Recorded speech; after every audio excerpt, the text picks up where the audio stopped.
Bonjour à toi et bienvenue sur Changer d'air. Je m'appelle Clément, je suis ingénieur entrepreneur et chaque semaine, je vais à la rencontre de celles et ceux qui changent le monde pour partager leur histoire et ce qu'ils ont appris sur leur parcours. Alors si tu veux écouter ces histoires incroyables, si tu recherches ta voie dans ce monde complexe ou si tu veux simplement avoir un impact positif et être heureux, alors ce podcast est fait pour toi. Bonjour à tous. Écoutez, je sors de ma discussion avec Arnaud Delubac et j'ai eu envie d'enregistrer l'introduction directe parce que, waouh, c'était très fort en fait. Arnaud, c'est certainement un des entrepreneurs avec les qualités, les plus complètes et les plus poussées que j'ai vues. Il est curieux, mais quasiment maladivement en fait. Il adore découvrir, il adore essayer ses idées. Il a pas peur du tout de tenter quoi que ce soit. En plus de ça, il se forme en continu et s'inspire des meilleurs, c'est un peu sa recette. Et vous allez voir que ça lui réussit pas mal du tout. Pour vous donner quelques exemples, il lance dès le lycée des comptes Twitter qui atteignent en fait des centaines de milliers d'abonnés. Encore une fois, juste en s'inspirant de ce qui existe déjà. Il rentre au cabinet d'Édouard Philippe quand il est Premier ministre pour faire sa communication digitale, alors qu'il n'y connaît rien en politique. Pour les fans de rap, il rencontre même DC's et finit en backstage de son concert à l'Olympia. Et aujourd'hui, c'est pour ça que je l'avais invité à la base, il a cofondé Greenly, une start-up de à peu près 200 personnes, qui est un des leaders du bilan carbone mondial pour les entreprises en fait. Alors si vous voulez écouter une histoire passionnante, si vous voulez être inspiré et motivé pour vous lancer dans vos projets, cet épisode est vraiment fait pour vous. Et je le dis très rarement, mais écoutez-le bien jusqu'au bout, il y a vraiment des éléments intéressants qui vient de dire à l'instant, là, au moment avant de partir, qui résonnent encore dans ma tête. Donc je vous souhaite une bonne écoute. Et dites-moi ce que vous avez pensé de cet épisode en commentaire, je suis assez curieux de savoir si ce format vous a plu. Bonjour Arnaud, et bienvenue au micro Changer d'air. Merci beaucoup pour l'invitation et ravi de pouvoir raconter cette aventure. J'ai envie de dire merci déjà à Camille Le Gaulle qui nous a mis en relation. Écoute, j'ai vu que tu avais une formation dans la communication, dans le marketing digital. Tu complèteras si je me trompe. Mais en fait, en lisant ce que tu fais, j'ai l'impression que t'es un entrepreneur. Tu avais créé un compte Twitter qui était Le Monde Histoire, qui avait quasiment 200 000 abonnés. Tu avais créé une application, une sorte de réseau social, donc si tu veux. Et là, aujourd'hui, tu es cofondateur de Greenly. Pour compléter cette présentation un peu parcours, est-ce que tu peux nous dire ce que tu aimes et ce qui est important pour toi dans la vie? Ce que j'aime, il y a beaucoup de choses que j'aime et beaucoup de choses qui sont importantes à mes yeux. Je pense que j'ai déjà, ce qui me définit assez bien, c'est que j'ai toujours aimé sortir de ma zone de confort et explorer des nouveaux univers. Je pense que mon parcours le reflète assez bien. Donc j'ai exploré différentes sphères. Ce qui m'a beaucoup plu très tôt, c'est tous les métiers du digital, tout ce qui tournait autour des technologies. Ouais. Je me suis très vite passionné de tech, donc de start-up tech, de transformation numérique.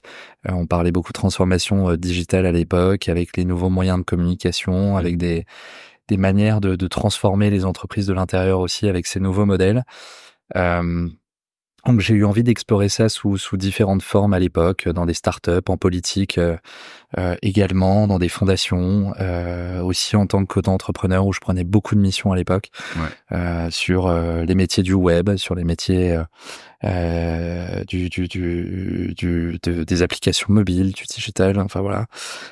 Et donc effectivement à un moment j'ai eu envie de construire des communautés pour créer de l'adhésion avec différents mondes. Donc j'avais différentes communautés, une autour de la photo qui a réussi à réunir 200 000 personnes ou 150 000 personnes, une communauté autour de l'histoire. J'avais vu qu'aux États-Unis il y avait certains comptes qui marchaient très très bien et j'avais voulu m'en inspirer sur un modèle français et avec une ligne éditoriale un peu plus poussée, sur laquelle j'essayais de construire des éphémérides. Ouais. Donc c'est de reprendre une date et de raconter tout ce qui s'est passé à cette date-là, en essayant d'axer ça le plus possible sur l'actualité et pour toucher une jeune cible. Donc un peu voilà, ça pourrait se qualifier d'Hugo Décrypte pour l'histoire. Je parlais pas du couronnement de tel roi ou de tel empereur, mais plutôt de choses actuelles, mais en recontextualisant toujours avec des choses du passé. Bon voilà, j'ai eu un peu toutes ces passions-là. Je peux te poser une question. T'étais passionné de la photo et de l'histoire ou c'était vraiment pour le kiff de créer une communauté? Non, c'était créer des communautés. J'avais fait de la pop culture aussi avec un média qui s'appelait Opium. Tous ont bien décollé. Je savais comment les activer. Je savais comment les mettre en avant. Sur celui-là, il y avait 100 000 personnes. Et donc l'idée, c'était de m'ouvrir à différents mondes, de rencontrer, d'être invité sur de nombreux événements, de rencontrer des personnalités, de pouvoir. À ce moment-là, j'étais en post-bac, donc ça a commencé assez tôt, et c'était l'idée aussi de me dire que si j'avais besoin de stage ou quelque chose comme ça m'ouvrirait sans doute des portes. Donc ça a été le cas avec justement le monde histoire qui m'a permis d'accéder au monde politique et notamment à Matignon aux côtés du Premier ministre. Donc voilà, c'est des choses sur lesquelles j'ai pu avoir beaucoup d'invitations, j'ai pu rencontrer beaucoup de personnes. J'ai travaillé un moment aussi pour Radio France, donc voilà, j'ai eu l'occasion de passer des après-midi avec des artistes, notamment DC's, où on a parlé de Martin Luther King toute une soirée parce qu'il avait écrit un livre sur le sujet. Donc voilà, il y a eu plein de très très belles rencontres, plein de moments qui ont été assez extraordinaires où je me suis vachement challengé en me disant je sais pas faire, mais ça y est, on me donne un appareil photo et non, faut que je m'improvise photographe pour France Inter. À un moment, c'était de faire du montage vidéo pour des émissions, en l'occurrence Frédéric Pommier qui avait une émission sur France Inter et plein de sujets. Donc voilà, je pense qu'il me définit le mieux, c'est de me dire j'ai aucune maîtrise d'un sujet. Je vais sur YouTube, je vais sur des académies, je vais me former, je regarde un peu ce que les gens très bons font. J'essaie de m'inspirer des meilleurs modèles systématiquement pour avoir le meilleur référentiel et à partir de là, j'essaie de voir comment je peux y arriver. Donc en m'enfermant un peu et en me disant voilà, faut que j'arrive à faire un premier modèle. Le premier modèle évidemment, il est pas au niveau. Mais ensuite j'en fais un deuxième, un troisième, un quatrième et ça finit par voilà, je finis par débloquer des choses et en tout cas à prendre en expérience comme ça. Donc voilà, passionné de beaucoup de sujets, en somme. Comme tu as dit, rencontrer, sortir de sa zone de confort. Très cool. Comment on construit une communauté alors? Comment on construit une communauté? Ce qui est hyper important, c'est déjà de trouver un sujet, de regarder un peu les modèles qui fonctionnent. Il y a beaucoup de choses existantes. Moi, en l'occurrence, je voyais qu'au niveau de la photo, il y avait quelques comptes aux États-Unis qui marchaient très bien. Alors, je sais plus complètement en tête maintenant, mais tu avais des magazines et des médias qui partageaient les meilleures photos de la journée avec quelques données chiffrées, avec quelques infos. Donc, il y avait une inspiration forte pour regarder des modèles qui fonctionnaient. Le compte d'histoire, pas spécialement passionné d'histoire. Je pense que je me suis fait souvent striker à l'école, d'ailleurs, avec des notes qui étaient souvent catastrophiques. Mais en fait, l'envie d'aller creuser en fait des sujets culturels, des sujets cinéma, des sujets musique, des sujets artistiques, mais sous un angle historique et en le rendant justement en essayant d'intéresser la jeune génération. Donc en recontextualisant toujours avec des faits passés, mais de parler d'histoire au présent. Ça, je trouvais ça assez passionnant et voilà, je pouvais caler, tu vois, parler de la sortie du dernier album de PNL, mais en le recontextualisant par rapport à d'autres groupes qui avaient peut-être eu le même lancement, le même effet d'annonce, etc. En disant peut-être et en faisant des parallèles, en disant regardez dans ce scénario-là, tout s'est cassé la gueule, donc est-ce qu'il y aura la même trajectoire et en essayant vraiment de toucher la jeune génération. Pareil sur la pop culture en regardant un peu plus ce qui se passait aux États-Unis en essayant d'adapter ça parce qu'en France je voyais qu'il y avait pas beaucoup de modèles similaires et à partir de là il y a quelques méthodes on va dire un peu agressives mais qui permettent d'accélérer. Il y avait toute la question du follow mass. Donc avant il y avait la possibilité sur Twitter, je vais parler de Twitter parce que c'est là que j'ai construit l'essentiel, de suivre 1000 personnes par jour. Et donc, tout l'enjeu, c'est d'aller suivre la bonne cible, les personnes qui sont les plus susceptibles d'interagir avec le contenu. Et donc, à partir de là, je le faisais généralement sur mes trajets de métro, mes transports, mais j'allais m'abonner manuellement à 1000 personnes par jour. Ce qui faisait que sur ces 1000 personnes-là qui étaient notifiées, j'avais la possibilité derrière, ces personnes-là recevaient une notification, généralement s'abonner si j'avais bien sélectionné ma cible et que j'étais allé dans des personnes qui sont actifs et qui réagissent à des contenus, et à partir de là, je vais prendre un follow et j'ai la possibilité ensuite, via certains outils, d'aller éliminer ceux qui ne m'ont pas suivi follow back, en gros. Et donc, à partir de là, c'est agressif, c'est très manuel. Mais je faisais ça généralement une demi-heure par jour. Donc j'avais au bout d'un moment le petit coup de main qui me permettait de faire ces 1000 abonnements en l'espace de 10 ou 15 minutes. Ouais. Et à partir de là, je prenais généralement des gens qui avaient interagi aussi avec des contenus sur les dernières 24 heures, ce qui me permettait d'avoir des gens actifs et qui allaient rapidement me follow back. Et donc voilà. Et donc ça, je l'ai fait. Après, il fallait nettoyer évidemment le compte pour avoir des ratios qui étaient pas trop mauvais et pour inciter au maximum au follow. Mais donc voilà, il y avait beaucoup de méthodes comme ça, beaucoup d'outillage aussi. Donc à l'époque, j'avais 5 ou 6 outils pour gérer toutes ces communautés-là. Et à partir de là, après, il y a un effet boule de neige où ça part tout seul. Et à la fin, je me retrouvais avec entre 3 et 5 millions d'impressions par post. Donc ça commence à faire des grosses communautés et avec la possibilité de le monétiser. Moi, j'ai jamais voulu le faire, mais je recevais régulièrement des demandes pour mettre en avant des livres, des films, des magazines. Enfin bon, c'était évidemment très culturel dans le cadre du monde histoire et du monde photo. Donc c'était toute une chaîne, mais voilà. Et je surfais évidemment sur une stratégie de naming, puisque le compte s'appelait Le Monde Histoire, que beaucoup de gens pensaient que ça appartenait aux médias Le Monde. Et donc voilà, j'avais aussi le risque de me faire pénaliser, mais bon, j'avais beaucoup de personnes du média qui me suivaient, qui peut-être eux-mêmes étaient floutés, je sais pas, mais j'ai jamais eu de problème en ce sens-là. Et voilà, donc il y a différentes techniques un peu nudgées qui permettent de faire grandir des communautés très rapidement. Ouais. Trop intéressant. Et ça t'a ouvert les portes pour aller à Matignon. Exactement. Je revenais des États-Unis à ce moment-là. Mes parents qui étaient fous furieux parce que j'avais pas entamé ma recherche de stage, que j'étais sans doute très confiant. En école de com, c'est ça? J'étais à ce moment-là, exactement, en école sur une spécialisation donc de marketing digital et de digital. Et donc, je rentre des États-Unis à ce moment-là. J'avais fait un premier stage, il fallait que j'en trouve un deuxième. J'étais à 2 semaines du démarrage, donc ça commençait à devenir très technique. Et j'avais évidemment pas entamé les recherches. Et donc à ce moment-là, je me dis, je vais utiliser quand on envoie des CV, etc. C'est toujours compliqué parce qu'on a peu d'expérience. Moi, j'étais en 2e année à ce moment-là, je crois, ou 3e année. Peu d'expérience, pas forcément le parcours avec du Sciences Po et compagnie. Donc c'était aussi un peu plus délicat. Et je me suis dit, je vais jouer sur mes forces et sur ce que j'ai déjà développé. Donc via cette communauté-là, j'ai contacté différentes personnes. Et à un moment, je me suis dit, la politique, c'est très abstrait, c'est très flou pour moi. J'ai envie de sortir de ma zone de confort. J'ai envie d'explorer. J'ai envie d'explorer un monde qui, pour moi, est complètement abstrait et derrière lequel je mets pas grand-chose finalement.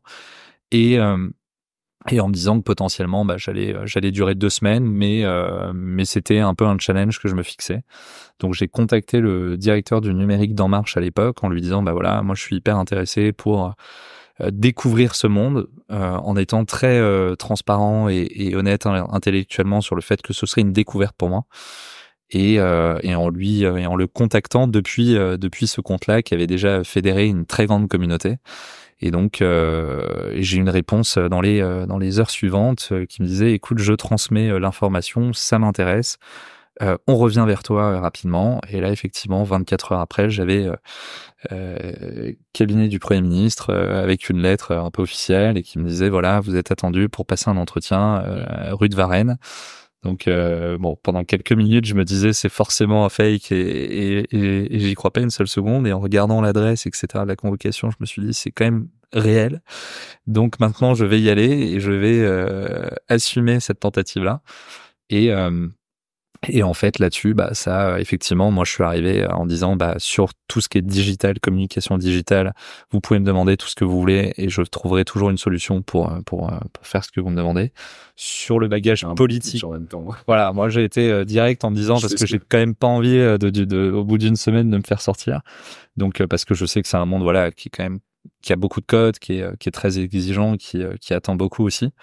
Et surtout sous ce gouvernement-là du président Macron qui a tout de suite beaucoup investi de ce point de vue-là, et avec une communication assez moderne. Et du coup, moi, sur ce passage-là, j'ai dit, vous pouvez tout me demander. Par contre, sur le bagage politique, c'est quelque chose que je vais construire au fil des semaines. Mais pour l'instant, j'arrive et je suis un peu en découverte.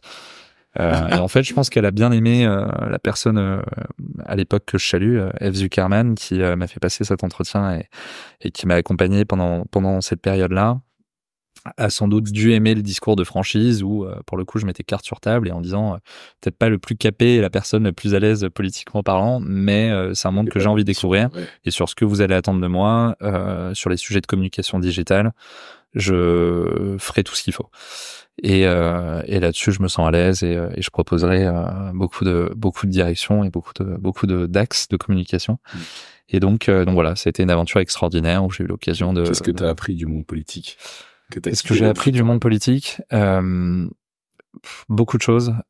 Honnêtement, beaucoup de choses. Je pense que déjà, la charge de travail et l'exigence, la rigueur, il y a beaucoup de codes qui font pour moi partie de soft skills, mais qui font que derrière, en termes d'intensité de travail, et je pense que quand on est entrepreneur, à un moment, les premières années, il faut se faire mal et il faut beaucoup travailler. Donc, moi, vraiment, ça m'a appris à faire des heures, enfin, beaucoup d'heures par semaine, et de plus compter ses heures, de plus regarder quand démarrer une journée, quand elle s'arrête et quand elle allait s'arrêter.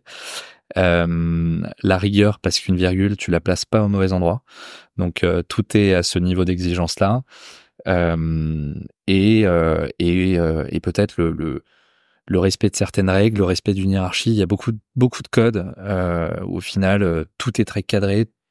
Des choses vraiment, voilà, tu respectes un process, tu respectes une hiérarchie, t'arrives, tu viens avec une idée, tu la proposes à telle personne, ça remonte au niveau de dessus, etc.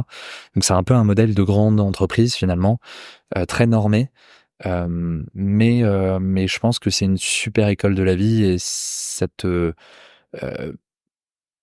t'en arrives vraiment à être soucieux de tous les détails. Tous les détails comptent. Et parce que t'es scruté de toute façon. T'es scruté de toute façon, tu arrives avec une nouvelle idée, faut se poser la question de toutes les façons dont ça peut être perçu, qu'est-ce qui peut en ressortir, qu'est-ce qui peut être retenu, sur la sémantique, le choix des mots. En fait, ça t'apprend à ne survoler aucun sujet et à rentrer, d'où je pense cette passion et cet attrait pour les tâches très opérationnelles. Aujourd'hui, je garde cette passion pour le terrain et en disant que je fais avancer un maximum de sujets, c'est que tu es obligé d'avoir cette rigueur-là et d'aller vraiment dans le micro-détail et le pixel à la fin. Donc, parce que tu peux pas te permettre la moindre erreur et qu'on t'apprend à dérisquer en permanence sur tout ce que tu fais. Donc voilà, je pense que pour beaucoup de soft skills, c'est une très belle école de la vie et ça permet derrière d'entreprendre sainement avec quelques facettes qui font, je pense, qui sont des clés de réussite pour tout entrepreneur qui décide de se lancer. Ok, merci. Et comment après, donc si j'ai bien compris, tu as lancé une application réseau social qui a bien marché, tu es allé à faire un master en entrepreneuriat à Centrale Supélec et à l'ESSEC. Et c'est là que tu as lancé Greenly? Comment ça s'est passé? Exactement. À l'issue, donc il y a eu cette première expérience en politique. J'ai continué derrière auprès des secrétaires d'État au numérique parce que j'étais effectivement passionné d'entrepreneuriat et de belles histoires d'entrepreneuriat. Tu peux redéfinir ce que c'est le secrétaire d'État au numérique et pourquoi est-ce que c'est un rapport avec l'entrepreneuriat? Secrétariat d'État au numérique, en fait, on est très proche, alors déjà des entreprises technologiques, mais il y a à l'époque sous Fleur Pellin, il y a la French Tech qui a été lancée. Donc ça remonte maintenant il y a quelques années. Et dans la French Tech, on accompagne des startups de la phase de lancement jusqu'à la phase d'hypercroissance et de pendant toute la phase de scaling. On accompagne exactement. On accompagne. Il y a tout un programme qui vise à accompagner les startups françaises, à soutenir et à promouvoir l'entrepreneuriat français à l'échelle nationale, mais aussi dans le monde. Comment est-ce qu'on s'impose en tant que géant et en tant que leader à l'international? Et donc, voilà, il y a un secrétariat d'État au numérique, alors qui travaille sur beaucoup de sujets. Les startups, c'est un des piliers. Il y en a d'autres. Il y a la fracture numérique. Il y a comment est-ce qu'on gère le harcèlement en ligne. Enfin, moi, il y avait plein de thématiques qui étaient abordées à l'époque. Mais les startups étaient un gros sujet, évidemment, parce que la France aujourd'hui est très avancée sur ce plan-là en Europe. On dénombre déjà une trentaine de licornes, ce qui est très bien pour un pays européen. On doit se situer maintenant dans le top 5. Et donc, voilà. Et cette personne-là, donc, qui était Mounir Majoubi à l'époque, qui était ministre du numérique, secrétaire d'État au numérique, passer beaucoup de temps à aller voir des startups et à côtoyer des entrepreneurs à succès. Moi, c'est un monde qui me faisait rêver, sur lequel j'avais aussi envie de faire ces rencontres-là dans un cabinet plus petit où je pouvais être plus au contact. Ouais.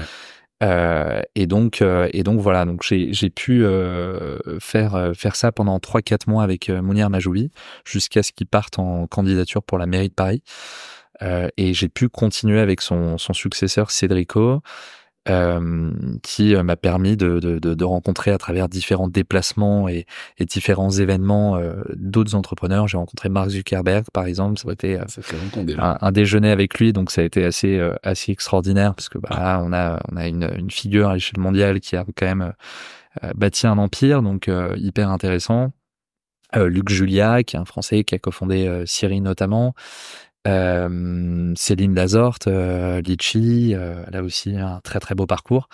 Et en fait, voilà, j'avais envie de me rapprocher de ce monde-là, de prendre certains codes, de participer et de voir certaines réunions de près pour déceler différents traits de personnalité, de voir, voilà, je sais pas, c'était à chaque fois des événements relativement courts, mais où j'ai pu, je pense, capter différentes pièces du puzzle et en me disant qu'est-ce que je peux utiliser. Donc je posais aussi beaucoup de questions, j'étais très curieux et j'essayais tirer un maximum de ces rencontres-là.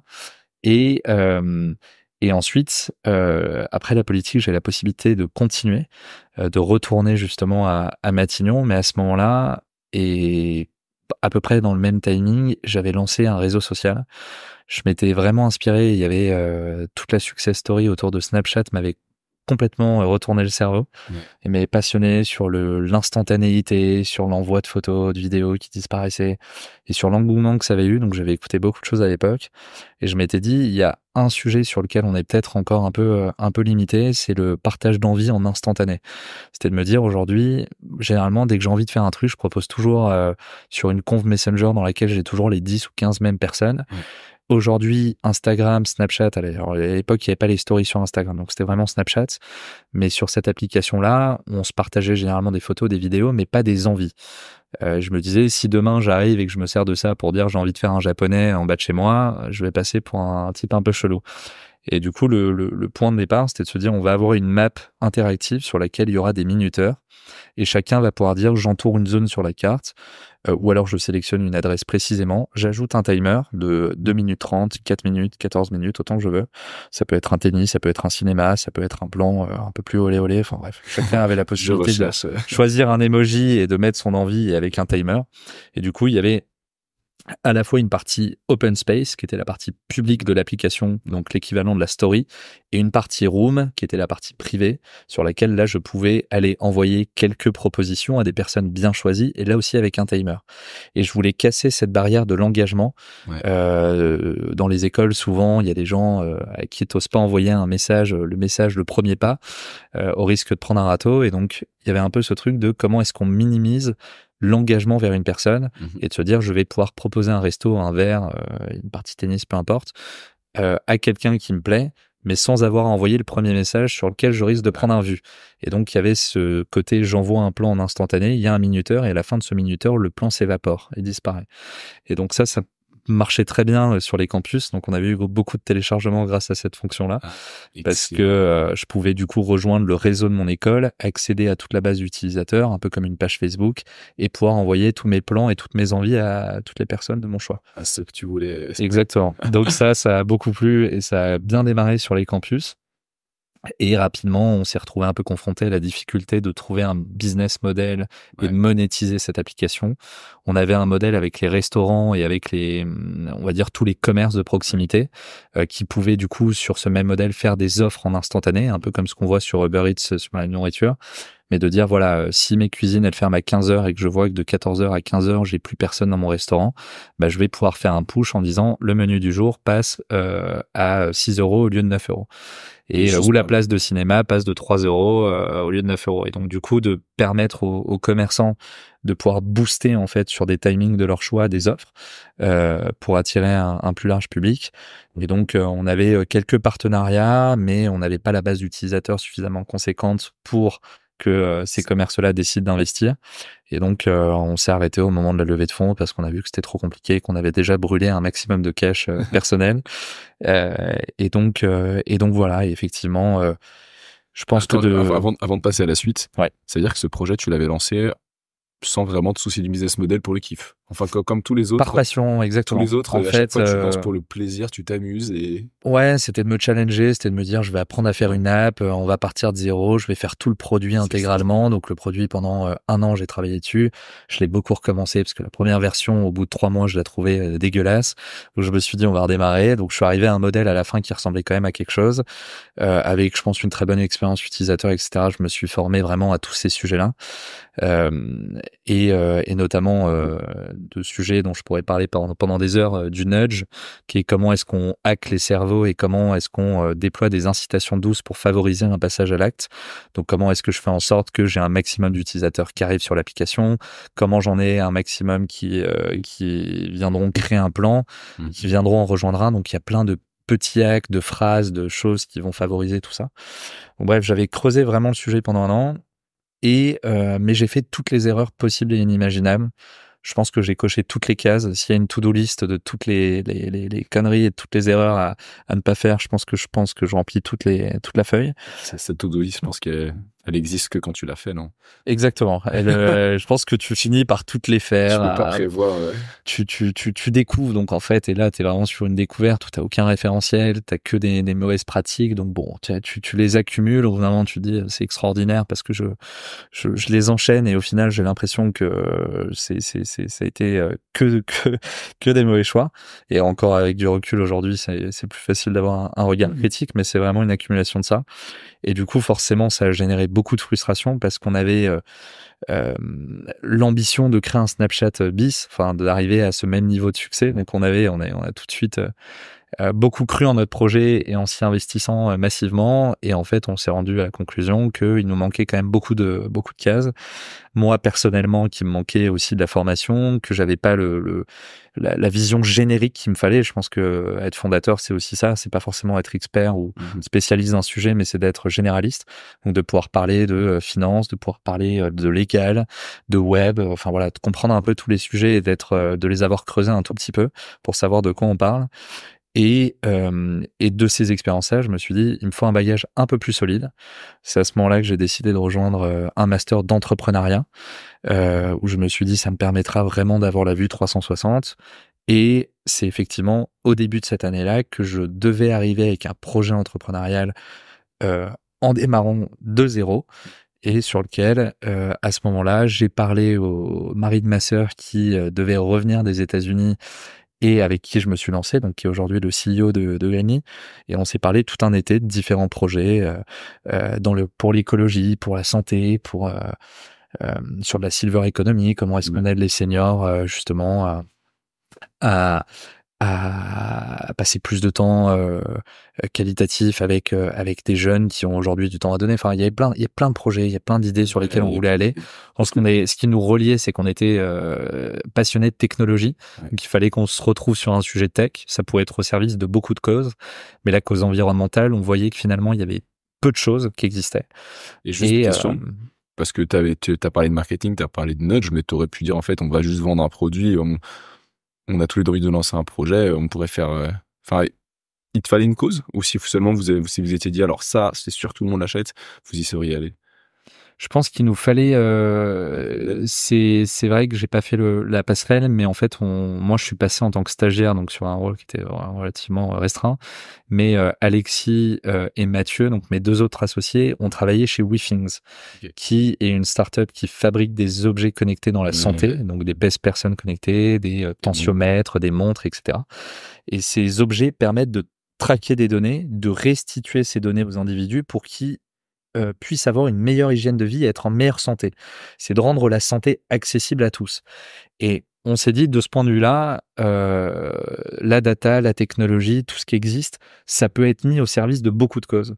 Et donc, à ce moment-là, on s'est dit, sur l'écologie, il y a quelque chose qui est très net, c'est qu'on nous parle tout le temps de tonnes de CO2, en disant, un Français, c'est 10 tonnes, il faudrait être à 2 tonnes pour s'aligner sur les accords de Paris. Oui, mais personne se mesure. Qu'est-ce que ça Qui se mesure? Si j'arrête 100 personnes dans la rue, qui va pouvoir me dire, aujourd'hui, je suis plutôt à 6 tonnes, à 12 tonnes, à 15 tonnes? Personne ne le sait. Et donc, on a des ordres de grandeur, on sait ce qu'il faut faire, mais si personne se suit, à un moment, il se passe rien. Et donc, on s'est dit de façon très naturelle, et je pense que c'est pour ça que la passerelle a été très évidente entre la première expérience chez WeThings et Greenly, c'est qu'on s'est dit, aujourd'hui, cette technologie-là, cette intelligence-là peut servir différentes causes. Celle de l'environnement nous semblait être très importante et urgente, puisqu'on parle du défi du siècle.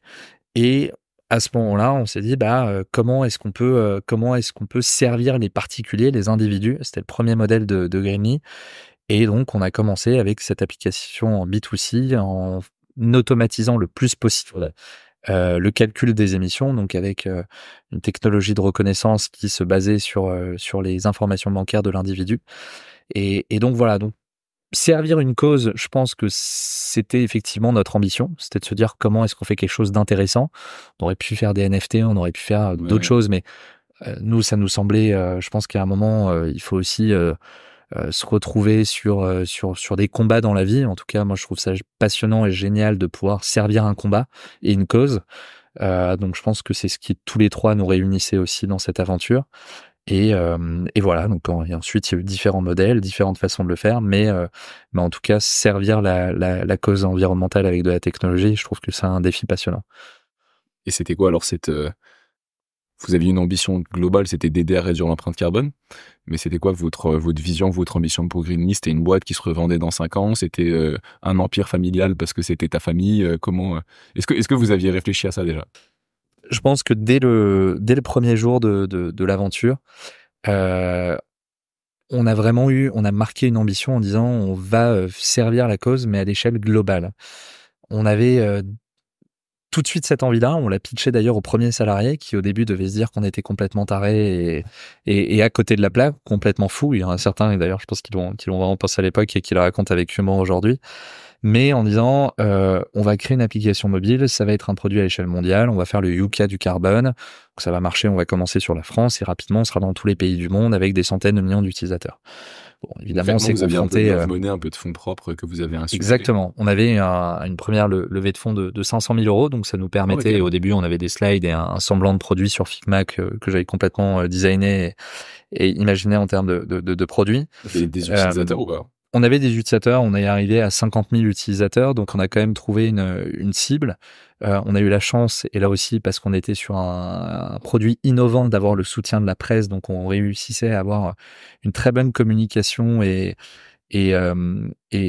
beaucoup de relais là-dessus. Donc on a eu des superbes émissions à l'époque, du France Inter, beaucoup de radio, beaucoup de télé qui parlaient de nous et qui trouvaient ça assez génial. Donc là-dessus on a eu on va dire un peu un lancement intéressant. Bon après voilà, c'est un modèle sur lequel on a marqué une très grande ambition, mais il y a aussi la réalité du terrain où on est sur un sujet relativement nouveau, avec quand même une friction très importante au démarrage, qui est le fait de synchroniser ses comptes bancaires. Ouais. Il y a beaucoup de gens, je crois qu'on avait entre 25 et 30% d'utilisateurs qui arrivaient à l'étape de la synchronisation.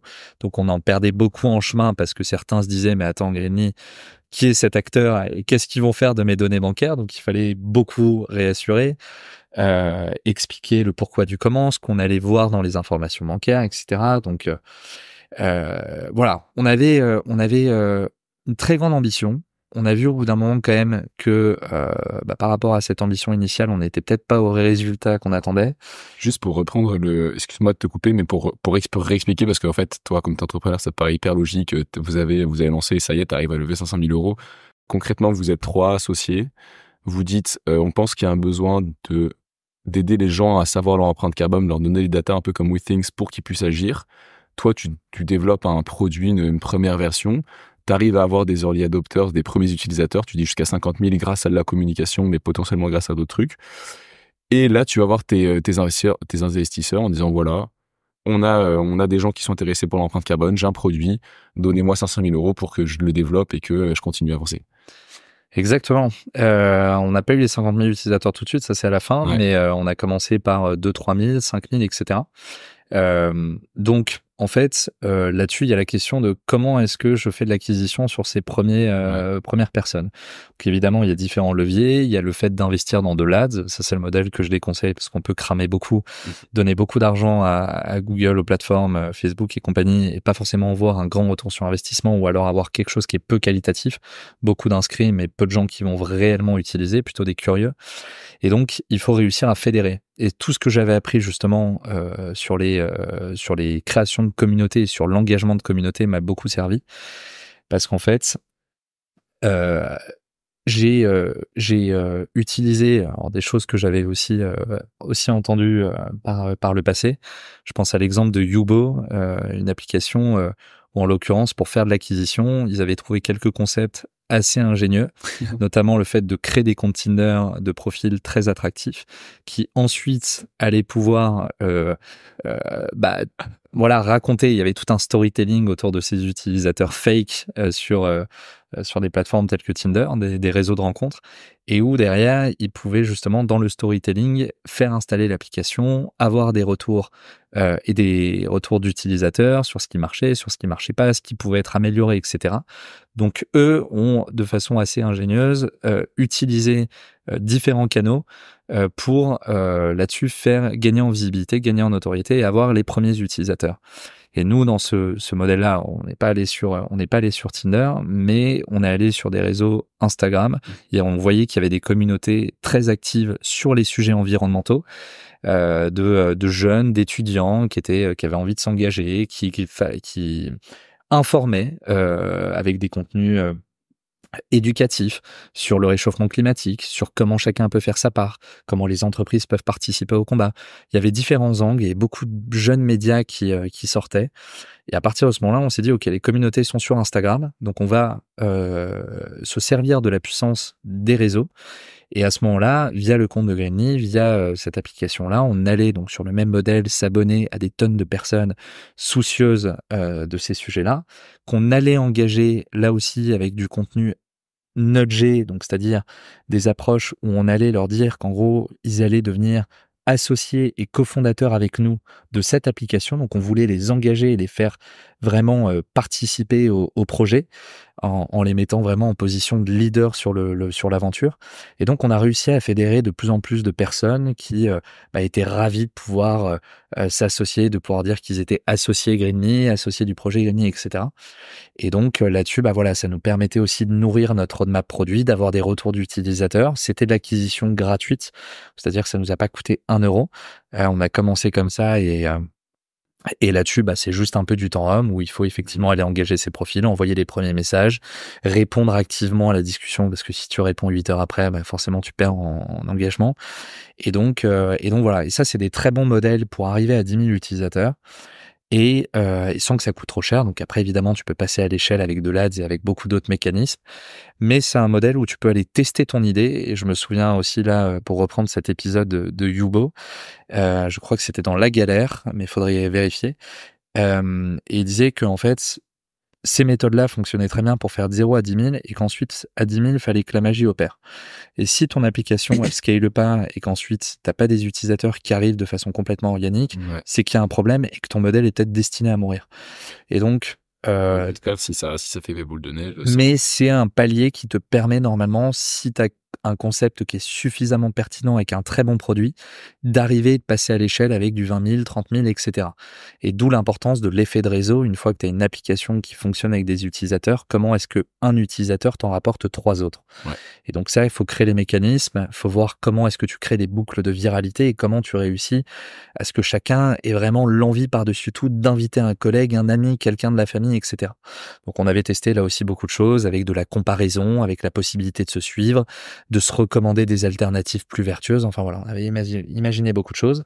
Ça n'a pas été très concluant, mais voilà, je pense qu'il faut vraiment mettre un maximum d'intelligence, lire un maximum de livres et de ressources sur le nudge parce que c'est des modèles qui ont fait leurs preuves. Il y a l'exemple de Booking qui est très connu sur le fait qu'il reste qu'une offre sur une annonce et que tu as 217 personnes qui sont en train de consulter l'offre. Ça crée un sentiment d'urgence. Qu'est-ce que tu fais? Tu sors ta carte bleue et tu vas vite réserver ta chambre d'hôtel pour cet été. Tu as effectivement les réseaux sociaux qui en abusent. Là aussi, un reportage sur Netflix qui s'appelle Derrière nos écrans de fumée et qui te montre comment tu peux utiliser ces modèles-là de sciences comportementales avec un effet négatif. Mais bon, voilà, il y a beaucoup de choses comme ça qui te permettent en tout cas d'activer et d'avoir une rampe de lancement sur des mécanismes simples, mais où tu vas tout miser sur cette science comportementale. Trop stylé. Avant de repasser à Greenly, mais en fait, j'ai une question que je m'étais dit non, je vais pas lui poser, ça n'a pas trop de sens. Mais comme j'ai vu qu'en fait, tu étais fan de com, de marketing, un sentiment que j'ai sur ça, et tu l'as dit un peu toi-même, c'est que c'est quasiment trop facile en fait. Quand tu as les sciences comportementales, j'ai l'impression qu'on peut vendre à peu près tout et n'importe quoi, n'importe qui, parce qu'on sait exactement comment fonctionne le cerveau.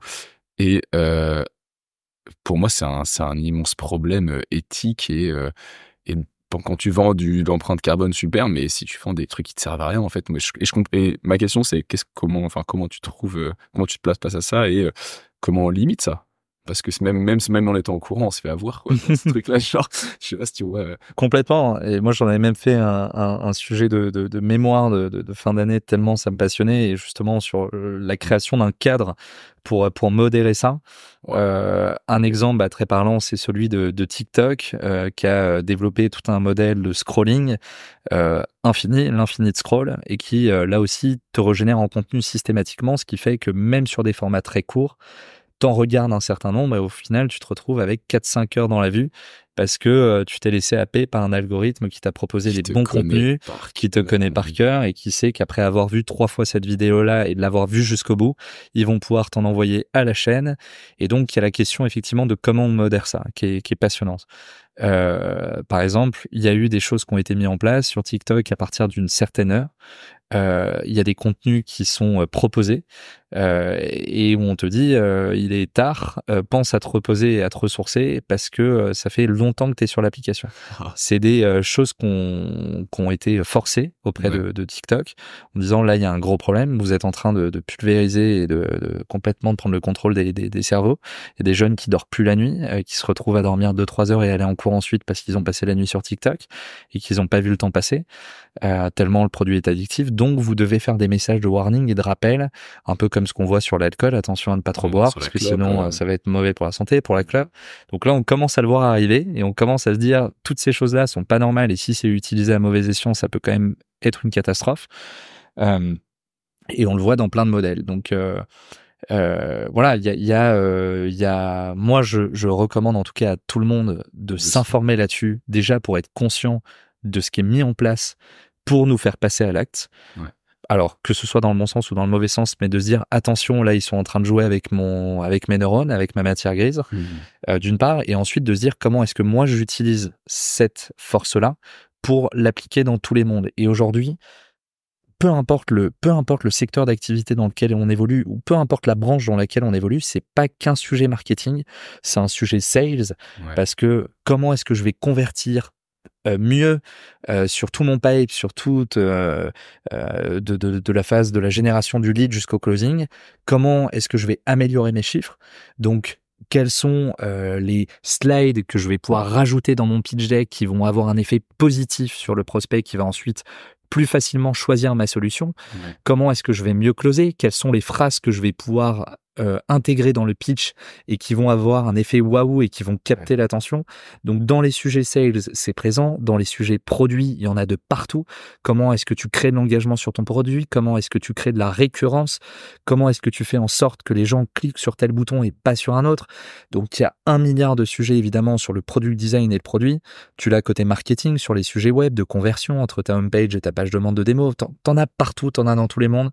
Donc voilà, si moi il faut retenir une chose de ce podcast-là, c'est lisez toute la littérature, système A, système B, je crois que c'est Daniel Kahneman, des livres qui sont plus actionnables avec en tout cas beaucoup d'exemples qui vous montreront tous les cas de figure de comment ça peut être utilisé à bon escient pour augmenter par exemple le don d'organes. Il y a des choses comme ça qui ont été mises en place d'un point de vue société et qui là aussi ont eu des résultats très très concluants. Mais voilà, où tous les cas de figure sont présentés et après vous pouvez aller sur du Étienne Bressou et des choses qui sont plus orientées sur l'environnement et là aussi il y a des très très bons exemples, des très très bons modèles qui pourraient en inspirer beaucoup. Mais voilà, je pense que dans sa vie, c'est important de pouvoir se dire que on est capable d'inciter sur des tonnes d'actions. Ça peut marcher pour un date, ça peut marcher pour la création d'une entreprise, ça peut marcher pour l'obtention d'un appartement. Il y a beaucoup de choses dans la vie qui pourront fonctionner comme bonne plateforme de test et ça a des résultats assez extraordinaires. Trop intéressant, merci beaucoup. Je mettrai tout ce dont tu as parlé derrière vos écrans de fumée, des système A, système B. Je mettrai tout ça dans le lien. Et ben on peut revenir à Greenly alors. Et donc au début tu fais du B2C et comment tu finis finalement à faire du B2B et qu'est-ce qui se passe par la suite? Alors la transition, à un moment, on a l'ambition d'engager un maximum d'individus, mais bon, il y a évidemment la question du business model qui se pose aussi et qui rentre en ligne de mire, surtout quand on commence à avoir une première poche d'investissement et des business angels qui suivent notre aventure. En fait, je dirais que tout s'est fait assez naturellement. On n'a pas c'est plutôt des opportunités qui sont présentées à nous et qu'on a vraiment sur lesquelles on a su se reposer. Premier modèle, c'était les individus. Rapidement, on a des acteurs bancaires qui sont venus nous voir en nous disant, nous, cette information, on a envie de la partager à tous nos clients en banque. Donc en fait, on a commencé avec BNP Paribas. L'information et en fait, est directement intégrée dans l'application mobile de l'utilisateur d'une banque qui normalement surveille ses dépenses, qui l'utilise au quotidien ou de façon hebdo pour aller faire des virements, pour aller suivre sa situation financière. Et en fait, les acteurs bancaires soucieux de déployer une mesure carbone et de sensibiliser sur les enjeux climatiques trouvaient ça génial d'ajouter un onglet ou une interface empreinte carbone sur laquelle, vu que les comptes sont déjà plugués, donc en plus on lève cette friction-là, on va pouvoir intégrer plus d'informations là-dessus et éduquer, partager du contenu pour aider les individus à mieux faire. Nous, là-dessus, on trouve ça très pertinent parce que ça nous permet de passer à l'échelle. Plutôt que de parler à 50 000 utilisateurs, d'un coup de parler à 3, 4, 5 millions d'utilisateurs. BNP, c'était entre 3 et 5 millions. On a accompagné une vingtaine de banques. Donc, à la fin, je pense qu'on a éduqué 20 millions de personnes sur la question de la mesure de l'empreinte carbone individuelle. Et à l'issue de ça, on s'est dit, OK, on a deux modèles. Un modèle d'app Greenly, un modèle plus en marque blanche qu'on déploie un peu dans toutes les banques. Le problème là, c'est que dans les deux cas, dans un cas, on avait zéro revenu, c'était un modèle freemium sur lequel on gagnait très très peu. Dans le deuxième modèle des banques, modèle très insaisissable, instable, sur lequel on peut vendre très vite et déployer très vite, mais où par moment, la réalité de certains acteurs bancaires, c'est que les discussions peuvent s'éterniser et prendre parfois 2-3 ans. Et donc, à ce moment-là, c'est difficile d'avoir quelque chose de complètement stable sur lequel on va pouvoir aussi scaler. Et nous, notre ambition, c'était d'avoir toujours plus d'impact et de voir comment est-ce qu'on pouvait avoir un maximum de tonnes de carbone sous gestion. Et donc, rapidement, s'est présenté à nous un troisième modèle. Je crois que c'était France Digital, le premier acteur à nous dire on veut faire le bilan carbone de notre événement. Est-ce que ce que vous avez déjà conçu nous permettrait de le faire à un prix abordable ? Et la réponse était non. À ce moment-là, on n'avait pas du tout l'interface et le produit qui était pensé pour faire un bilan carbone. Un bilan carbone, c'est quelque chose qui est très normé, sur lequel il y a des méthodologies, sur lequel il y a un calcul qui est précis, robuste. Et donc, à partir de là, on s'est dit, il faut qu'on conçoive un produit de toutes pièces et qui pourrait répondre aux demandes et aux besoins de nombreuses entreprises en France. Et donc, on a eu des sons de cloche. Plusieurs acteurs de la tech, notamment French Tech 120, qui nous disaient nous on a reçu des propositions pour faire des bilans carbone, mais souvent à des prix astronomiques, en passant par des cabinets de conseil avec du temps homme. Et donc à ce moment-là, on a reçu des demandes et il fallait qu'on invente un nouveau modèle. Et c'est en ça qu'est né le modèle du coup sur lequel aujourd'hui toute une société repose, qui est le modèle des entreprises et du bilan carbone. Incroyable. Et donc en fait là tu t'identifies via ce pivot un nouveau problème qui est faire des bilans carbone à bas coût.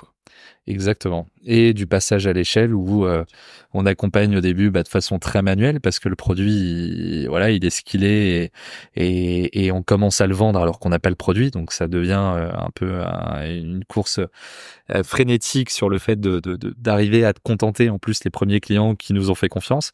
Donc à ce moment-là, on a un CTO qui est extraordinaire et qui a conçu la plateforme en un temps record. Et ensuite, effectivement, on se pose la question. Donc au début, on mettait des experts climat, des personnes qui allaient faire ces calculs de façon assez manuelle pour pallier au fait que notre technologie était ce qu'elle était. Et au petit à petit, il y a eu toute la question de l'échelle, de comment est-ce qu'on accompagne 100, puis 400, puis 1000, puis 2000 clients aujourd'hui. Donc à la fois avec une plateforme et une technologie qui nous permet d'aller très vite sur la photographie des émissions, mais ensuite une couche avec des experts climat, une partie plus consulting intégré, qui là permet, comme le feraient des diététiciens, nous je considère qu'on a des diététiciens climat en interne, et qui vont justement aider l'entreprise à réduire ses émissions. On se contente pas juste de faire la photo et de dire vous avez émis tant de tonnes de CO2 et de mettre ça ensuite au placard et de dire on se reverra plus tard. On est là dans la deuxième brique, on accompagne, on conseille et on donne des plans d'action, on définit une feuille de route pour que l'entreprise réduise ses émissions considérablement sur la durée. Et donc on a une approche qui se veut vraiment 360 de bout en bout pour aller décarboner les entreprises. Et on pense que c'est là-dessus qu'on pourra avoir un maximum d'impact. C'est beau. Donc là, en fait, tu as répondu à la question. Aujourd'hui, c'est quoi Greenly, quoi? Voilà, aujourd'hui, Greenly, c'est 200 personnes. On est dans 3 pays avec 3 bureaux aux États-Unis, donc en Royaume-Uni et en France. Ouais. On a 2000 clients avec toutes les tailles d'entreprise, tous les secteurs d'activité qui sont représentés. C'est ça qui fait la richesse de Greenly, c'est qu'on connaît maintenant tous les cas de figure.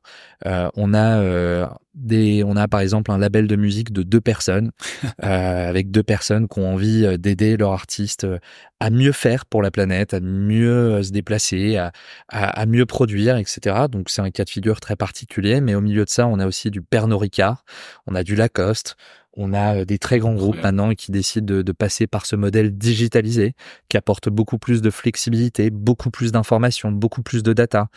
Et donc, voilà, on est en train de s'adresser au final à tous les mondes.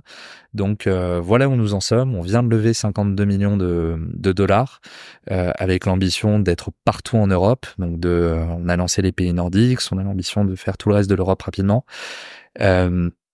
Et d'accélérer sur les États-Unis. Donc voilà, on n'a pas de limite d'ambition.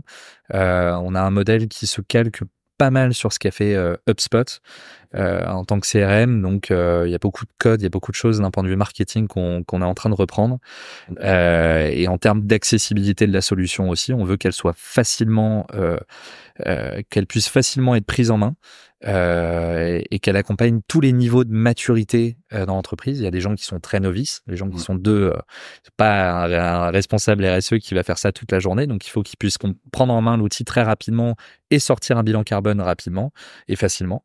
Et aussi bien des responsables RSE où parfois il y a des équipes de 3 ou 4 personnes et qui eux ont un niveau d'attente et une exigence qui est très très très poussé et où à ce moment-là il faut pouvoir montrer que l'outil est précis, granulaire et qu'on va être capable de s'adapter à tous les cas de figure, donc de pouvoir vraiment descendre dans des couches très extrêmes et c'est ça qu'on est en train de construire, donc voilà, un modèle qui se veut HubSpotisable. Très très belle aventure. Ça a été quoi les gros défis chez Greenly pour réussir à en arriver là, et comment tu les as surmontés toi en tant que fondateur? Il y a eu beaucoup de grands défis. Je pense qu'à chaque quarter, son lot de défis. Il y en a eu un certain nombre. Non, il y a eu déjà le fait de construire un produit. On a commencé. Alors, je pense qu'il faut aussi choisir sa cible de façon très précise et définir un ICP clair. Ouais. Donc un profil idéal de client. Nous, on a commencé vraiment par les TPE, PME en se mettant plutôt sur la branche technologique parce qu'on voyait que c'était un cas de figure simple sur la question de la comptabilité carbone.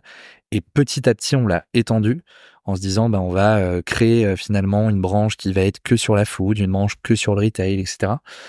Donc, bon, voilà. Après, il fallait construire évidemment le produit. Donc là, on était sur un modèle très itératif. Il fallait être très agile, très flexible, prendre un maximum de feedback. Au début, les feedbacks étaient forcément assez négatifs puisqu'on avait vendu le produit en promettant mondes et merveilles et en ayant finalement pas grand-chose. Donc, il fallait tout développer. Et on était évidemment très en retard sur les promesses. Donc, bon, voilà, c'était évidemment une période qui était compliquée, mais sur lequel on a réussi à bâtir une première couche et un premier modèle qui tournait bien, qui a très bien marché pour des petits et moyens acteurs. Ensuite, s'est posé la question de la mise à l'échelle. Comment est-ce qu'on est capable de passer de 50 entreprises à 500 puis à 1000? Donc là, ça demande de passer beaucoup de temps sur les process. Quel est le rôle de la plateforme? Et même Quel est le rôle en interne, ça veut dire que tu grandis en plus. Exactement, et tu grandis évidemment. Nous, on a été la plus grosse croissance de 2023, si j'ai pas de bêtises, ou 2022 en termes de start-up. On a fait 423% de croissance. Donc c'est plus que toutes les entreprises, en passant d'une petite structure qui avait des modèles très simples sur lequel on est une 5-6, exactement une dizaine de personnes assez vite, mais où d'un coup on passe à 120. Donc évidemment, ça demande de passer de là aussi de rester, je pense, très longuement et le plus possible en tant que fondateur dans les process de recrutement. C'est quelque chose qu'il faut pas déléguer. Il y a une culture, il y a une vision, il y a une ambition, et ça, c'est les fondateurs qui le portent le mieux. Donc nous, on est resté très tardivement dans des process qui nous a pas empêché de faire des erreurs. Mais on pense que grâce à ce modèle-là, on a quand même réussi aujourd'hui à créer chez Greenly une culture d'entreprise qui est très forte, sur lequel il y a quand même beaucoup de réussite et des gens qui s'apprécient, qui s'aiment dans la vie et qui sont contents de se voir en dehors du travail. Beaucoup de gens qui passent leurs vacances ensemble, etc. Donc on a un ADN qui est très fort. Et donc voilà, évidemment la phase de scaling, de recrutement, de processer, de créer des équipes qui sont agiles, qui sont capables de déployer à grande vitesse, mais en structurant en même temps. Donc c'est évidemment beaucoup de à ce moment-là de défis. Comment est-ce qu'on répond toujours au volume de clients qui ne fait que grandir? Et après voilà, et en fait en fonction de chaque phase il y a des nouveaux défis, il y a des nouveaux problèmes. En fin d'année on était plutôt sur des questions de crédibilité et de comment est-ce qu'on réussit à se mettre en conformité avec des associations. Il y avait beaucoup de sujets de lobbying et finalement assez politiques, parce que on arrive, qu'on a nos codes, qu'on veut aller très vite, mais à un moment on comprend aussi qu'il y a un univers autour du carbone avec des règles, avec une sémantique qui est très précise, et où effectivement on a eu quelques problèmes plutôt vraiment de crédibilité, et où il a fallu se remettre à l'endroit. Donc ça a été là aussi beaucoup d'autres défis pour nous. Mais voilà, il y a beaucoup de phases, il y a beaucoup de choses dont sur lesquelles je pourrais rentrer dans le détail. Mais le plus important, c'est vraiment, je pense là aussi, c'est d'avoir cette faculté à sortir de sa zone de confort, de se dire que à chaque étape, à chaque cycle, on va rencontrer un nouveau lot de problèmes, et de voir là aussi d'aller challenger la vision, de se dire moi je ferai comme ça, mais je vais quand même aller tout de suite demander à des gens de mon entourage, à des mentors. Je pense que c'est hyper important d'aller chercher des mentors, de s'entourer de gens qui ont déjà traversé différents cycles, différentes phases, et d'aller poser, de pas avoir peur d'aller poser un maximum de questions. Moi, je pense que j'ai rongé un certain nombre de personnes autour de moi, et j'en suis désolé pour ceux qui arriveront sur ce podcast. C'est l'occasion de présenter ses excuses, mais d'aller poser 10 questions sur toi, t'aurais fait ça comment? Et nous, on a ce cas de figure-là, et toi, comment tu? Donc, à prendre des demi-heures par-ci, par-là, d'aller prendre des cafés, d'aller déjeuner, c'est pas du temps de perdu, c'est du temps de gagner justement sur des solutions et des problèmes qui ont déjà été rencontrés, et sur des solutions qui ont déjà été amenées.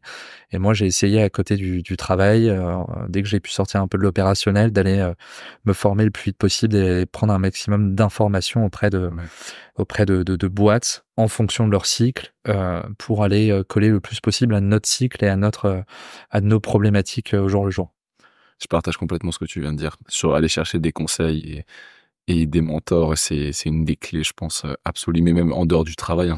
Je me dis, surtout dès que tu te lances sur quelque chose et que t'es pas un expert, y a rien de mieux que ça, quoi. Je pense qu'il faut profiter du fait que beaucoup se soient cassés la gueule en investissant parfois beaucoup d'argent, en faisant beaucoup d'erreurs, pour se dire, moi, si je peux être malin et surfer sur les échecs des autres pour que ce soit une réussite pour moi, autant y aller avec la main sur le cœur. Et donc, moi, j'ai posé beaucoup de questions, même notamment, tu vois, en ce moment sur des prestataires, sur les bonnes personnes avec qui travailler, si on externalise une partie du travail, d'aller demander les recos, les intros, etc., pour gagner du temps et se limiter dans la marge d'erreur.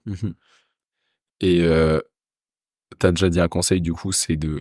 Non, je voulais réagir à ce que tu as dit tout à l'heure. C'est marrant parce qu'en fait, ça veut dire que tu continues à faire ce qui te passionne, à savoir apprendre, à savoir sortir de ta zone de confort.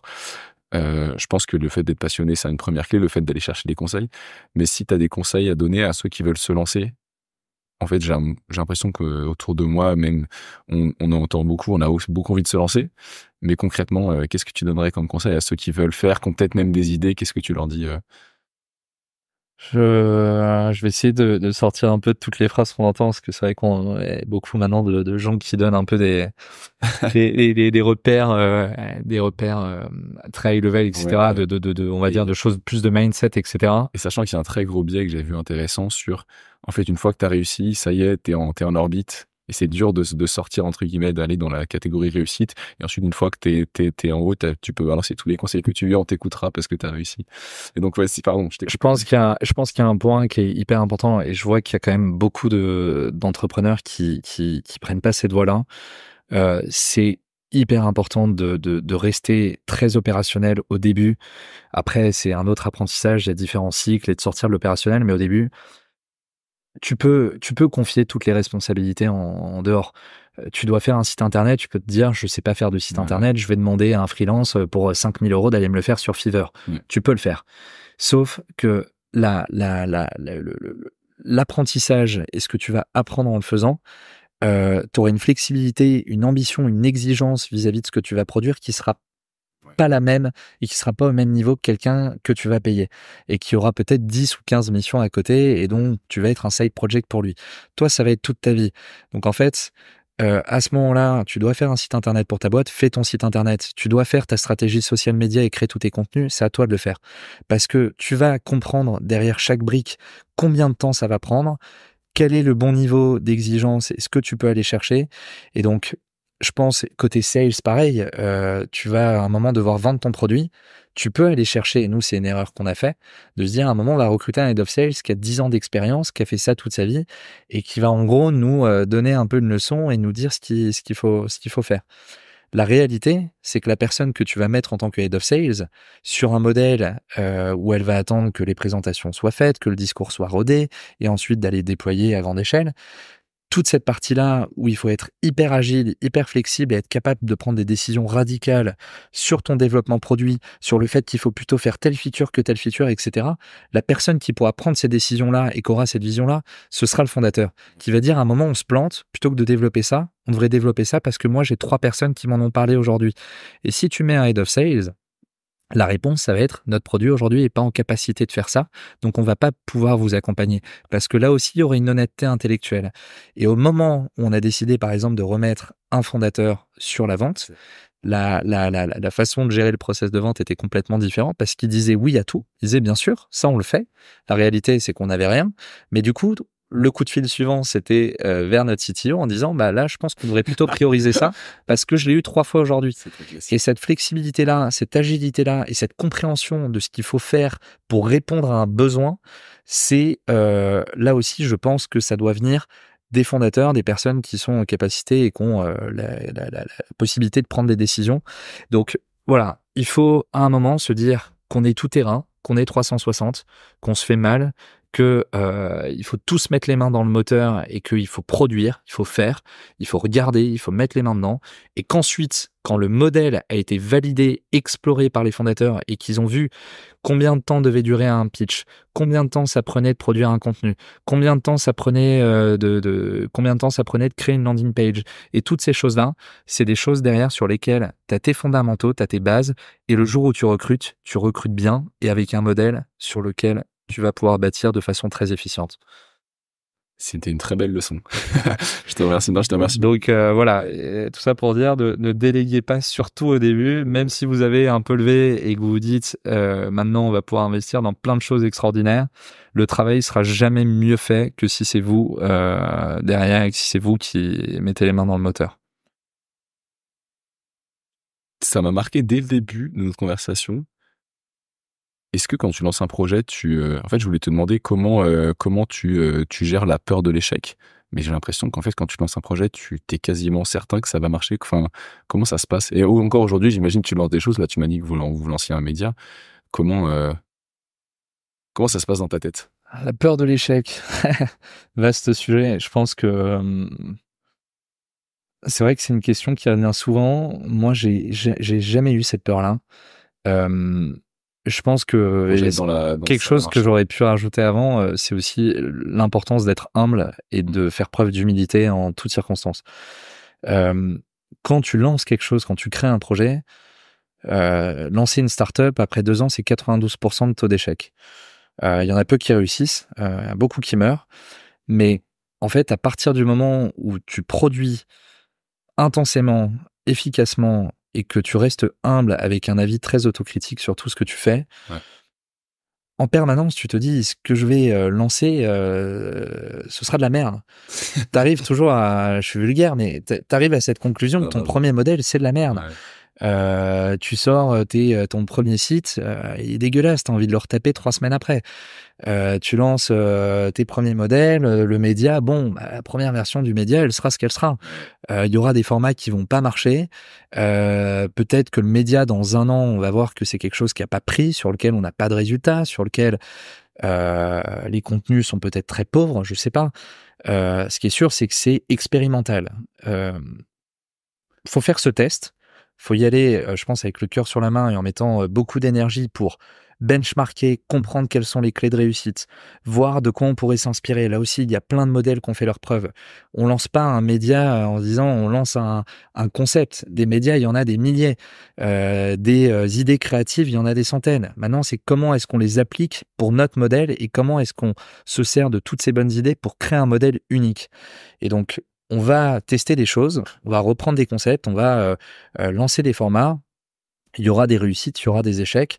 Plus important, c'est de se dire comment est-ce qu'on lance une multitude de formats pour que ça ressemble à un média.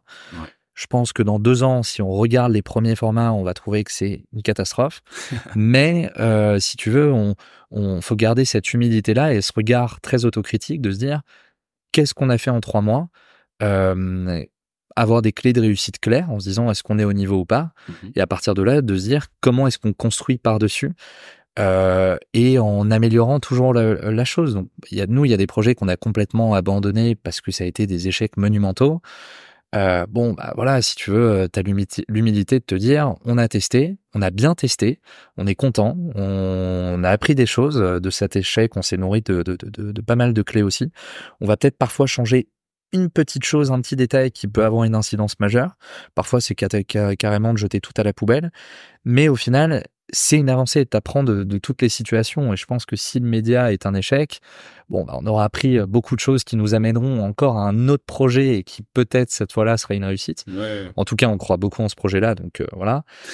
Mais voilà, je pense qu'il faut faire d'expérimental. Il faut pas avoir peur d'oser et généralement, le fait de mettre une grande ambition, de mettre beaucoup d'énergie et d'avoir un regard autocritique et de faire preuve d'humilité pour analyser la chose derrière, ça amène généralement à un cocktail qui est pas inintéressant et qui te permet de faire des choses dans la vie. Donc en fait, tu fais tout à fond, mais tu restes conscient et humble sur le fait qu'il y a des choses qui marchent pas et donc Exactement. Et si ça marche pas, ça rend compte en fait. Et si ça marche pas, de toute façon, c'était dans les possibilités. L'échec n'est un échec qu'à un instant T. Donc en fait, ce qu'on va catégoriser et ce qu'on va classifier comme étant un échec à un moment, parce qu'on va se dire ce format-là, il a pas les résultats, il a pas généré le bon nombre d'impressions, il a pas généré le bon taux de partage, etc. Oui, on va se dire c'est un échec, on avait visé 1000, on est qu'à 350. Ok. Sauf que de ce format-là va naître un nouveau format. On va réadapter un autre format qui lui peut-être va exploser. Et c'est parce qu'il y aura eu cet échec et qu'il y aura eu ce modèle qui n'aura pas marché, qu'on sera arrivé à la V2, à la V3, à la V4 du média, et qu'à la fin, on aura peut-être quelque chose de très successful, comme ce qu'a fait Welcome to the Jungle, comme ce qu'a fait HubSpot avec The Hustle. Il y a différents modèles qui existent, et là-dessus, encore une fois, c'est de s'inspirer, de regarder, de s'ouvrir au monde extérieur et de voir comment est-ce que nous, on crée un média avec un impact, un ADN et une empreinte qui est très marquée et qui fait que Greenly est Greenly. Merci. Tu baignes là-dedans, donc j'ai envie de te demander comment est-ce que tu crois en l'humanité qui s'autorégule son empreinte carbone? Est-ce que l'empreinte carbone, un peu comme le fumer-tu, ça va aider des gens et les autres en fait, égoïstement ou juste en fait pas d'intérêt au réchauffement climatique? Est-ce que tu nous vois dans 50 ans, dans 100 ans, quand civilisation avoir une très bonne vision sur notre empreinte carbone, la voir quasiment même passer à zéro, puisque c'est l'objectif. Oui. Est-ce que les entreprises sont capables de faire ça à tes yeux? Je pense que tous les mondes sont capables de le faire. Ce qui est sûr, c'est qu'au niveau des entreprises, ce qui est très intéressant et ce qui peut nous permettre aussi, et à toutes les entreprises du secteur, d'aller très loin, c'est les réglementations. Ouais. Aujourd'hui, au niveau des entreprises, ce qu'on constate, c'est qu'il y en a beaucoup qui, sans contrainte, décident de le faire parce qu'aujourd'hui, on parle de transformation environnementale dans l'entreprise. Il y avait la transformation digitale. Maintenant, on est sur la transformation pour intégrer tous les indicateurs RSE et de voir comment une entreprise devient responsable à toutes les échelles. Et donc, ce qui est très important et ce qui est très intéressant, c'est qu'il y a déjà des entreprises pionnières qui ont décidé de pivoter dans ce sens-là, en tout cas de prendre conscience de ces indicateurs-là et de vouloir faire leur part. Donc ça, c'est très bien, parce qu'une entreprise est au final une communauté des citoyens qui sont eux-mêmes éduqués et qui décident à un moment de se dire à l'échelle de leur entreprise comment est-ce que je peux aller plus loin, et donc qui décident d'agir.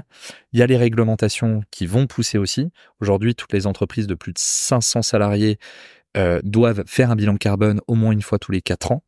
Donc, on pense que cette réglementation, elle va de toute façon avancer, évoluer, parce que les solutions technologiques et les solutions existent avec aujourd'hui une très bonne accessibilité financièrement, ce qui n'était pas le cas auparavant. Donc, ça va sans doute être drivé ensuite sur les entreprises de plus de 250 personnes, ce qui est déjà le cas dans les Outre-mer.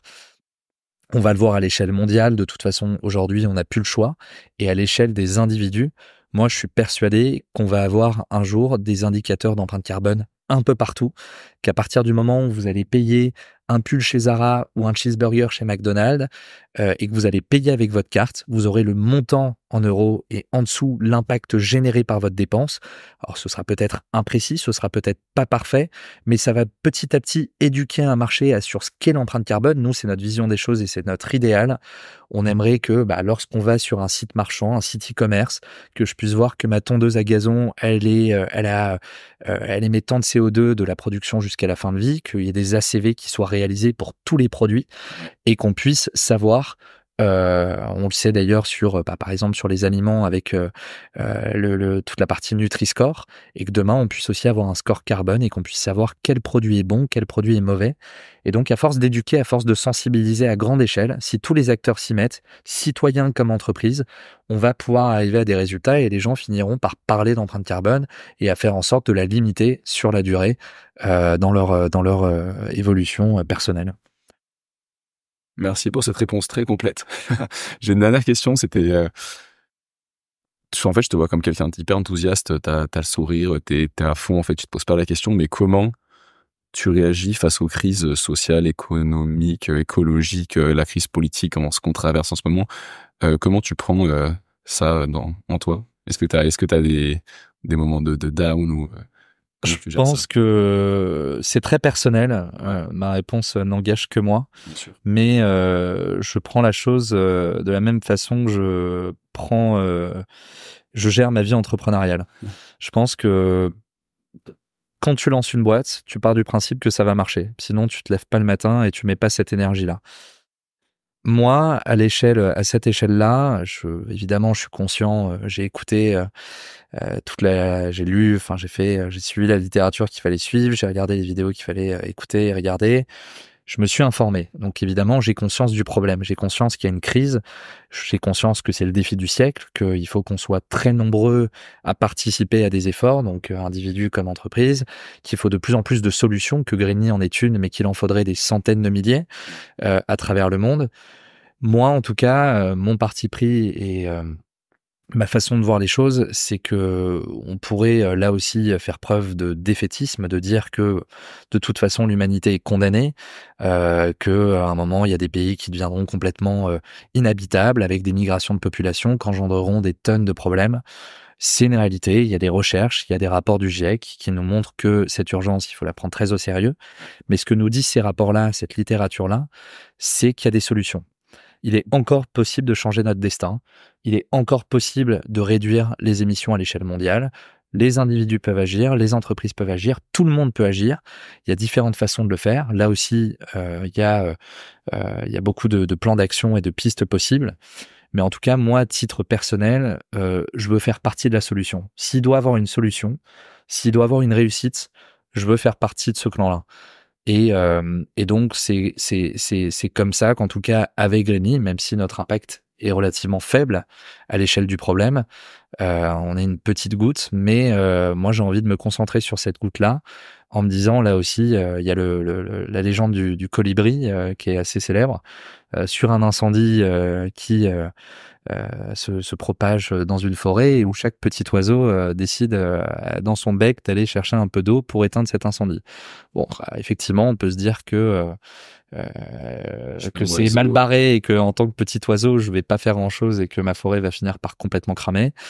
C'est une façon de voir les choses. Nous, on se concentre en tout cas sur le fait que si on agit collectivement et avec là aussi une grande ambition, on peut arriver à des résultats. Et moi, je me concentre que sur le fait d'arriver un jour à une résolution du problème. J'espère qu'on le verra de notre vivant, tout ça. Merci beaucoup, Arnaud. Merci beaucoup pour l'invitation et ravi d'avoir pu parler de cette aventure. Merci à toi d'avoir écouté l'épisode jusqu'au bout. J'espère du fond du cœur que tu es plein d'énergie, que tu as le sourire et que tu repars avec des réponses et inspiré par notre invité. Bon, j'écoute aussi des podcasts et je sais qu'on a la flemme de le faire, mais ça prend vraiment d'une minute. Alors si tu peux liker et t'abonner à Changer d'air, merci beaucoup. Ça lui donnera de la force et de la visibilité. D'ailleurs, si tu as des retours, des questions ou des idées, n'hésite vraiment pas à me les remettre en commentaire ou à me les envoyer par mail. L'adresse est dans la description. À la semaine prochaine!